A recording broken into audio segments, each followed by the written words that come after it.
we're not suggesting love isn't there, but the reality is sometimes love is not enough.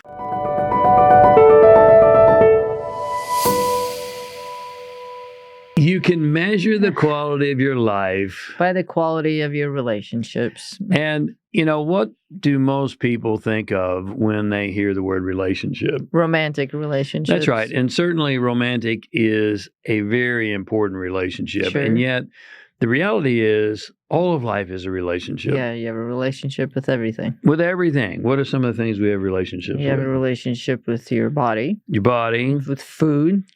Food, your favorite one. Of Delicious course, food. That one popped up right real close. Body, then food. How is your relationship with food? A lot better. A lot better. It is, and I can vouch for that. Yeah. So what else do we have relationships with? Friends and family, colleagues, work, your business. Nature. Money. Most people have a very poor relationship with money. True. And we're not going to get into that in this series, but the point is that you have a relationship with everything. And what's maybe the most important relationship?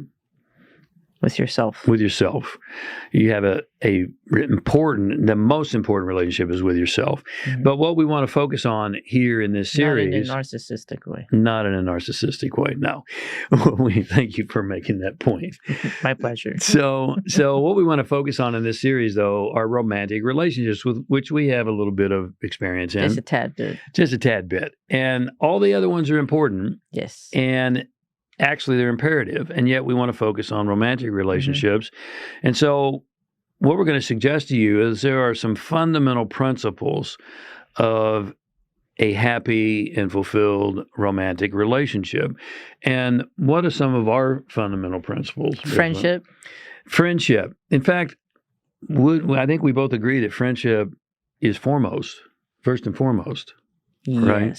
Now, that might come as a surprise to you, but we're going to talk more about that specifically further into the series. Mm-hmm. But we would say friendship first, and that's certainly been our experience. Yes. Then what else is a fundamental part of relationships? I would say values. Values is fundamental. Purpose. Values tell you how you're going to go about living your purpose. Purpose gives you meaning.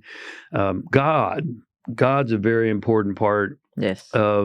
It's a fundamental part of our relationship, and we're going to suggest that it is for you as well. We could call God an operating principle. More on that later. Vision is really important in a relationship. Oh, true. Yes. And then intentions. Mm-hmm. What do you intend to create? What do you intend to do together? Mm-hmm. Now, you may feel surprised because a lot of people would say, well, where's love? We're not suggesting love isn't there, but the reality is sometimes love is not enough. And let me just give you a quick example. You probably love your parents. Do you want to live with them 24/7? Probably not. Sometimes love is just not enough. No. And then other people say, well, communication. Communication is important. And it is, but that could be part of your value system. It could be. That's right. Good point. And what we'll also suggest to you, though, is if there's no guiding principle, more on that to come, you can communicate but not be committed. True. You could truly be good at communicating, but you're not fully committed. So, again, we're suggesting that there are certain fundamentals in our experience. We'd love to share those with you, and we will. We're not suggesting there aren't other things that are just as important, but these fundamentals lay the foundation. So more on these fundamentals in upcoming videos in the series.